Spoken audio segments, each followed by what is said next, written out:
Looking to learn life lessons without going through the experience? You've come to the right place. Welcome to Hidden Struggles with your host, Lady C. All right, y'all. Welcome to Hidden Struggles. In this upcoming episode, I am going to be talking about go with your gut instinct and your experiences and make sure that you're observant. And that is exactly what I was when I was a high school co-op student. Now, when you think about my life and how broke I was, or how broke I know I was, because nobody was giving me any money when I was a teenager, and I wanted some extra money during the school year, I didn't have a job to give me that extra money. So I'm looking all over the place for a job, and the only thing I landed was McDonald's, and I worked there for about 4 months, and then one summer working for a pickle factory. Okay? That's right, y'all. I was packing pickles, singing, dancing, everything. Me and my cousin was having so much fun. We were making all kind of money because at this pickle factory, you could actually make quota and make extra money for how many pickles you packed. And it was an interesting job. So I made some money. All right. And then when I became a 12th grader, I got invited to become a co-op student. And I was actually working at a bank as a clerk typist. And this was probably the best job I had ever had. So anyway, 20 hours a week, consistent money. So after I graduated from high school, that is when they offered me a job as a teller. And I was like, no, thank you. I remember my history of not having any money, my history of looking for extra money to have to spend. And here I'm going to be working 40 hours a week as a teller. And I'm saying, no, are you crazy? Why would you do that? Well, number one, I was still living at home, so I didn't have to pay rent or anything like that. But I was being strategic at the time and didn't even know it. Okay, now, what do I mean by being strategic? Well, in my little mind at the time, I was saying, I worked as a clerk typist at the bank in this small town, and I saw all of these women aging. In fact, the head teller, and she was 50 years old, and it was like, she's still doing this job, right?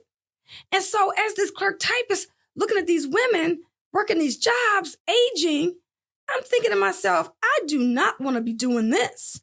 Another reason why I didn't want to take that job is because if I took the job and I didn't like it, everybody would be saying, well, at least you have a job. So if you don't start the job, you don't have those issues. When I graduated from high school, my focus went in a whole different direction. It was no longer about money. It was about what I was going to be doing for the rest of my life. And being a teller was just not in the cards. Okay? And so sometimes, we will do things, we'll take jobs because we'll say we have to. And everybody is not going to be in my situation where they could just pass up a job. But because I was still living at home, and at that time, I knew I was going to be going to a business school that's going to kind of further my skills and learning some secretarial things. And that's what I did.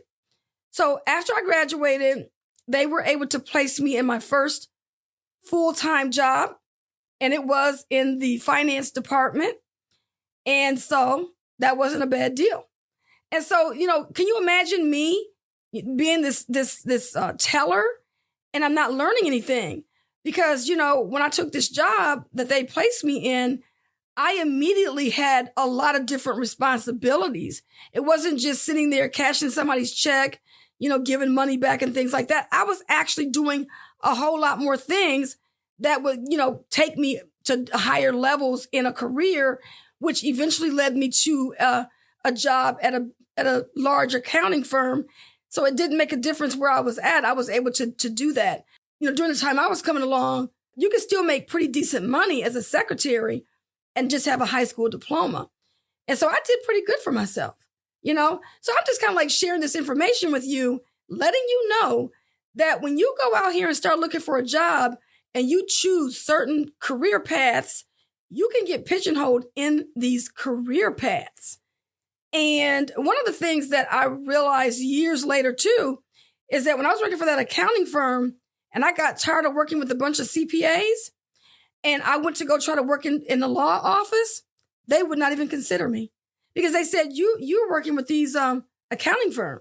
We're a law firm and we need somebody that can, do our business over here. Because, law firms, the way they do stuff, they do a little bit differently, but it wasn't like something I couldn't have learned. But at the level that I was and the money that I was asking for, if I was going to get into the law office, I needed to be there way before now. And I'm not saying that would have never happened, because of course, it's sometimes it's who you know as well. But these are the things that happen to us as humans all day long. And so you have to just, make sure that you're going down the path that you want to go down so that you can be in the job that you want. So anyway, I just wanted to share that little experience that I had with you, hoping that it helps you to make decisions about choices that you can make. This has been Lady C. Make sure you hit that like button and subscribe to my channel so that when I upload new content, you will be notified. And I'll see you on the next episode. Thanks so much for listening to Hidden Struggles with your host, Lady C. This program was sponsored by Critical Thinkers, online at hiddenstruggle.com. Feel free to send an email to info@hiddenstruggle.com, and we'll catch you next time on Hidden Struggles. The views and opinions of our guests do not necessarily reflect the opinions of Critical Thinkers.